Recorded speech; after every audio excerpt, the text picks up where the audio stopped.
புதுச்சேரி மாநிலம் அரியாங்குப்பம் அடுத்த மணவெளி தேர்முட்டி வீதியை சேர்ந்தவர் 64 வயதான சுப்பிரமணி. இவரது வீட்டின் மாடி பகுதியில் தனியார் நிறுவனம் சார்பில் செல்போன் டவர் உள்ளது. அதில் ஜெனரேட்டர் இருந்த பகுதியில் நேற்று மாலை திடீரென தீ விபத்து ஏற்பட்டது. அதைத் தொடர்ந்து காற்றின் வேகத்தில் தீ மளமளவென்று பரவி செல்போன் டவர் முழுவதும் எரிய தொடங்கியது. மேலும் அதில் உள்ள வயர்கள் அனைத்தும் தீயில் எரிந்து சாம்பலானது. இதன் காரணமாக அந்த பகுதியில் பெரும் புகைமூட்டம் ஏற்பட்டது. சுற்றுவட்டாரத்தில் சுமார் 500 மீட்டருக்கு மேல் புகை பரவியதால் ஒரு சிலருக்கு மூச்சு திணறல் ஏற்பட்டது. அதனைத் தொடர்ந்து அரியாங்குப்பம் காவல்துறையினருக்கும் புதுச்சேரி தீயணைப்பு நிலையத்தாருக்கும் தகவல் தெரிவிக்கப்பட்டது. தொடர்ந்து புதுச்சேரி தீயணைப்பு நிலைய வீரர்கள் அந்த பகுதிக்கு விரைந்து வந்து தீயை அணைக்க போராடினர். நீண்ட நேரத்திற்கு பிறகு தீயை அணைத்தனர். அதன் காரணமாக அந்த பகுதியில் சுமார் 1 மணி நேரத்திற்கும் மேலாக மின்தடை ஏற்பட்டது. இதுகுறித்து அரியாங்குப்பம் காவல்துறையினர் வழக்கு பதிவு செய்து மின்கசிவு காரணமா அல்லது வேறு ஏதேனும் காரணமா என்று விசாரணை நடத்தி வருகின்றனர். இதனால் அப்பகுதியில் பெரும் பரபரப்பு ஏற்பட்டது.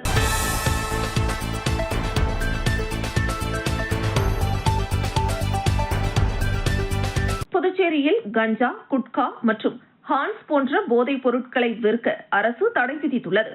அதேபோல் ஆலயங்கள் மற்றும் பள்ளி, கல்லூரி, நிறுவனங்கள் உள்ள இடங்களில் 100 மீட்டருக்குள் சிகரெட், பான் மற்றும் புகையிலை பொருட்கள் விற்க தடை விதிக்கப்பட்டுள்ளது.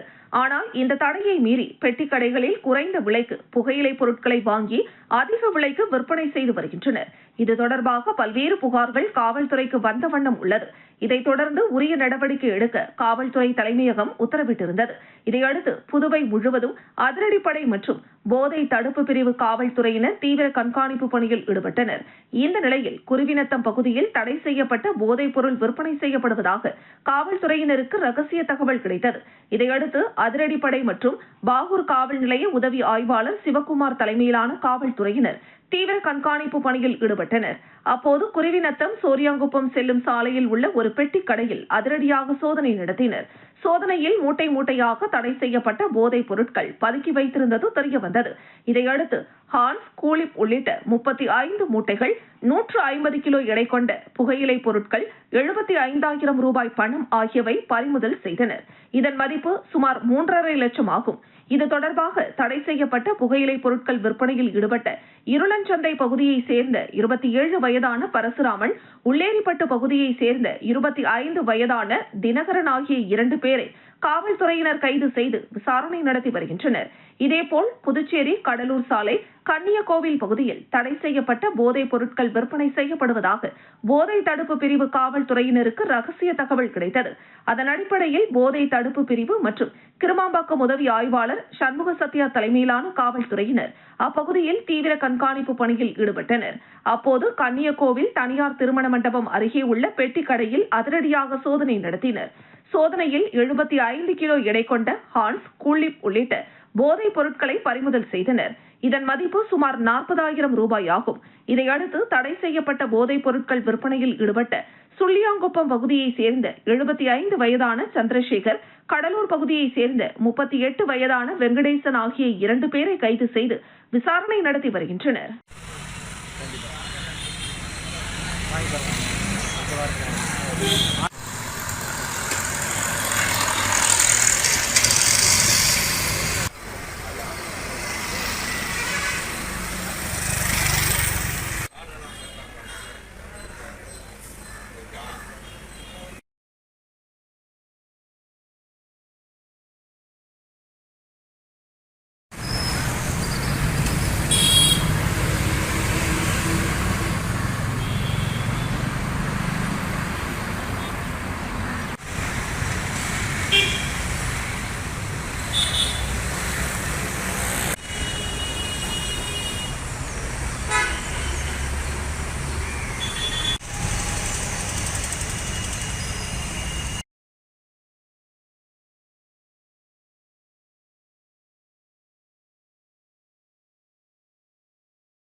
புதுவை லாஸ்பேட்டை குறிஞ்சி நகர் விரிவை சேர்ந்தவர் ராஜன் பாபு. இவர் காமராஜர் வீதியில் செல்போன் கடை நடத்தி வருகிறார். சம்பவத்தன்று இரவு 9 மணி அளவில் வழக்கம் போல் கடையை மூடிவிட்டு சென்றுள்ளார். மறுநாள் காலை 7 மணி அளவில் பக்கத்து கடையை திறக்க வந்த வியாபாரி ராஜன் பாபுவின் செல்போன் கடை உடைக்கப்பட்டிருந்ததை கண்டு அதிர்ச்சி அடைந்தார். இதுகுறித்து அவர் ராஜன் பாபுவிடம் செல்போனில் தெரிவித்தார். விரைந்து வந்த ராஜன் பாபு கடைக்குள் சென்று பார்த்தபோது 24 புதிய செல்போன்கள், 11 பழைய செல்போன்கள், 7 பவர் பேங்க், 10 ஏர்பட்ஸ், 15,000 ரூபாய் ரொக்கம் திருடு போயிருந்தது தெரியவந்தது. இதுகுறித்து அவர் பெரிய கடை காவல் நிலையத்தில் புகார் அளித்தார். உதவி ஆய்வாளர் முருகன் மற்றும் காவல்துறையினர் வழக்கு பதிவு செய்து விசாரணை மேற்கொண்டனர். விசாரணையில் செல்போன் கடையின் பூட்டை உடைத்து திருடியது கன்னியாகுமரி மாவட்டம் சாந்தபுரம் போஸ்ட் தோப்பூர் மலைசங்கரன் குழியை சேர்ந்த 53 வயதான விஜயகுமார் என்பது தெரியவந்தது. இதையடுத்து அவரை காவல்துறையினர் கடந்த 1ஆம் தேதி கைது செய்து காலாப்பட்டு மத்திய சிறையில் அடைத்தனர். நேற்று அவரை காவலில் எடுத்து விசாரணை நடத்திய போது அவர் திருடிய செல்போனில் சிலவற்றை விற்றுவிட்டதாகவும் 12 செல்போன்களை விருத்தாச்சலம் ரயில் நிலையம் அருகில் உள்ள புதரில் மறைத்து வைத்திருப்பதாகவும் தெரிவித்துள்ளார். இதையடுத்து அந்த செல்போன்கள் பறிமுதல் செய்யப்பட்டன. விஜயகுமார் விசாரணை முடிந்து மீண்டும் காலாப்பட்டு மத்திய சிறையில் அடைக்கப்பட உள்ளார்.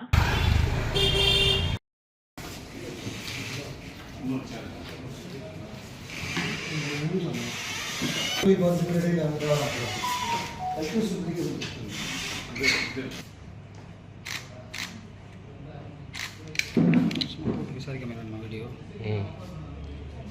சார் அந்த அக்யூஸ் கூட ஏதாவது கொஞ்சம் கட் பேசுகிறேன். 4th of February between the 11 p.m. and morning 7 a.m. there occurred a theft in a mobile shop wherein one culprit had broken the shutter lock.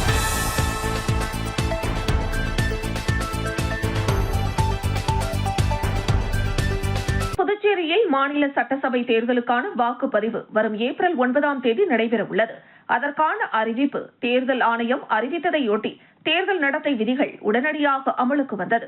அதன்படி சட்டமன்ற தேர்தலை முன்னிட்டு வாக்காளர்களுக்கு பண பட்டுவாடா, பரிசு பொருட்கள் விநியோகம் உள்ளிட்டவற்றை தடுக்க புதுச்சேரி எல்லை பகுதிகளில் சோதனை சாவடிகள் அமைக்கப்பட்டு தேர்தல் பறக்கும் படையினர், துணை ராணுவம் மற்றும் உள்ளூர் காவல்துறையினருடன் இணைந்து தீவிர வாகன சோதனையில் ஈடுபட்டு வருகின்றனர்.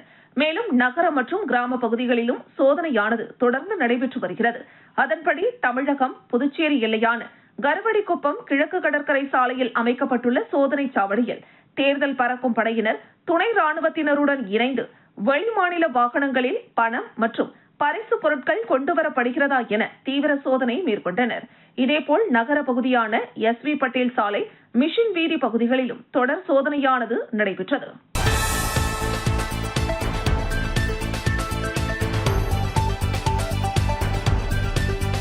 புதுச்சேரியில் சட்டமன்ற தேர்தலுக்கான வாக்குப்பதிவு வரும் ஏப்ரல் 9ஆம் தேதி நடைபெறவுள்ள நிலையில் வாக்காளர்களுக்கு பணம் பட்டுவாடா, பரிசு பொருட்கள் விநியோகம் உள்ளிட்டவற்றை தடுக்க புதுச்சேரி எல்லை பகுதிகளில் சோதனை சாவடிகள் அமைக்கப்பட்டுள்ளன. அதன்படி கிழக்கு கடற்கரை சாலையில் உள்ள கணபதி செட்டிக்குளம் சோதனை சாவடியில் தேர்தல் பறக்கும் படையினர் மற்றும் துணை ராணுவத்தினருடன் இணைந்து வாகன சோதனையில் ஈடுபட்ட போது பிரிட்டிஷ் குடியுரிமை பெற்ற லண்டனை சேர்ந்த சந்தீப் திரவி என்பவர் நண்பரின் திருமண நிகழ்ச்சிக்காக கடந்த 13ஆம் தேதி சென்னை வந்தவர் திருமணத்தை முடித்துவிட்டு புதுச்சேரி ரெட்டியார்பாளையத்தில் உள்ள தனது நண்பரை பார்க்க வந்தபோது கணபதி செட்டிக்குளம் சோதனை சாவடியின் அருகே காரினை தேர்தல் பறக்கும் படையினர் முழுமையாக சோதனை செய்த போது அவர் கொண்டு வந்த இந்திய ரூபாய் 5 லட்சம் ரூபாய் மற்றும் வெளிநாட்டு பணம் 6,50,000 ரூபாய் என மொத்தம் 11.50 லட்சம் ரூபாய் பணம் சரியான ஆவணம் இல்லாமல் கொண்டு வந்த நிலையில் அதனை தேர்தல் பறக்கும் படையினர் அதிரடியாக பறிமுதல் செய்தனர். மேலும் பறிமுதல் செய்யப்பட்ட பணம் புதுச்சேரி கணக்கு கருவூலகத்தில் ஒப்படைக்கப்பட உள்ளது.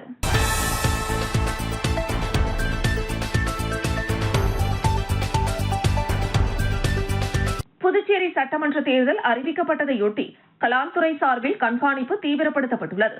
கலால்துறை ஆணையர் விக்ராந்த் ராஜா மற்றும் துணை ஆணையர் மேத்யூ பிரான்சிஸ் ஆகியோரின் உத்தரவின் பேரில் தாசில்தார் ராஜேஷ் கண்ணா தலைமையில் ரோந்து பணிகள் மேற்கொள்ளப்பட்டன. அப்போது விதிகளை மீறி சேமித்து வைக்கப்பட்டதும் கள்ளத்தனமாக கடத்தப்பட்டதும் ஆகிய சுமார் 144 லிட்டர் மதுபானங்கள் பறிமுதல் செய்யப்பட்டன. இதன் மதிப்பு சுமார் 35,000 ரூபாய் என அதிகாரிகள் தெரிவித்தனர். மேலும் சம்பந்தப்பட்டவர்களுக்கு எதிராக கலால்துறை விதிகளின்படி நடவடிக்கை எடுக்கப்பட்டுள்ளது. கடந்த ஒரு வாரத்தில் மட்டும் சுமார் 2 லட்சம் ரூபாய் மதிப்பிலான மதுபானங்கள் பறிமுதல் செய்யப்பட்டு நடவடிக்கை எடுக்கப்பட்டுள்ளதாக அதிகாரிகள் தெரிவித்தனர்.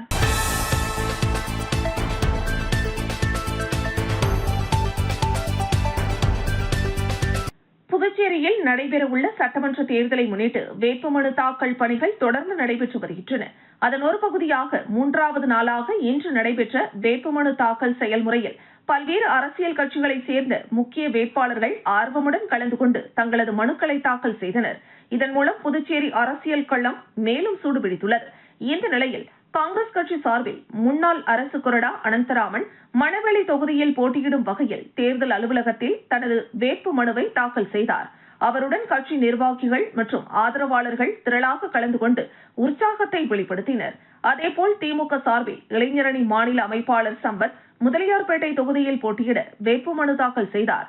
மனு தாக்கலுக்கு முன்பு அவர் ஆதரவாளர்களுடன் ஆலய வழிபாடு மேற்கொண்டு பின்னர் ஊர்வலமாக வந்து மனு தாக்கல் செய்தது குறிப்பிடத்தக்கது. இதற்கிடையில் அமைச்சர் ஜான்குமாரின் குடும்பத்தினரும் தேர்தல் களத்தில் குதித்துள்ளனர். அவரது மனைவி நெல்லித்தோப்பு தொகுதியில் போட்டியிட வேட்புமனு தாக்கல் செய்தார். மேலும் அவரது மகன் ரீகன் பாகூர் தொகுதியில் போட்டியிட தனது வேட்புமனுவை தாக்கல் செய்தார். இவர்களுடன் ஆதரவாளர்கள் பெருமளவில் கலந்து கொண்டு உற்சாக கோஷங்களை எழுப்பினர்.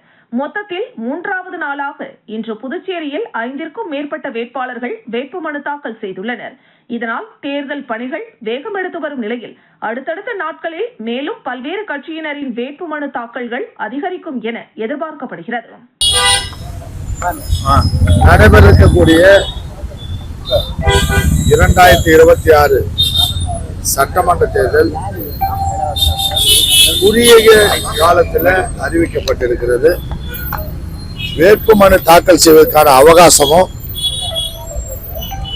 மொத்தமாக 7 நாள் என்று அறிவிக்கப்பட்டிருந்தாலும் கூட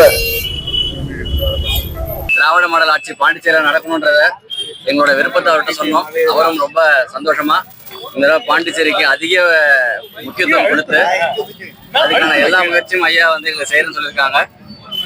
இந்த முறை வந்து கண்டிப்பாக திராவிட மாடல் ஆட்சி தமிழ்நாட்டில் கொடுக்கக்கூடிய எந்தெந்த ஸ்கீமோ எல்லாமே பாண்டிச்சேரிக்கு எட்டு வரதுக்கான எல்லா முயற்சியும் அவங்க செய்யணும்னு சொல்லியிருக்காங்க. எல்லா தொகுதியிலையும் வந்து நாமினேஷன் பண்ண சொல்லியிருக்காங்க. நான் முதலேப்பட்ட தொகுதியில் நாமினேஷன் பண்ணியிருக்கேன். இல்லை போட்டியிட போறீங்க? ஓகே, எந்த கட்சியின் சார்பாக போட்டியிட போறீங்க? சுயேட்சை நிற்க போறீங்களா? இல்லை பிஜேபி நிற்கிறேன். எல்லாருக்கும் வணக்கம். நான் வந்து ரீகன் ஜான்குமார். வருகின்ற சட்டமன்ற தேர்தலில் வந்து பாகூர் தொகுதியில் போட்டியிட போகிறேன். கட்சி வந்து எதுவும் முடிவு பண்ணல. ஸோ அது வந்து இன்னொரு 2-3 நாளில் டிசைட் பண்ணதுக்கப்புறம் தெரிவிப்போம். நீங்கள் போட்டியிட்ட வெற்றி வாய்ப்பு எப்படி இருக்கு? நல்லா பிரகாசமாக இருக்குங்க. கண்டிப்பாக வெற்றி வாய்ப்பு வந்து கண்டிப்பாக ஜெயிப்போம். என்டிஏ கூட்டணியில் போட்டியிட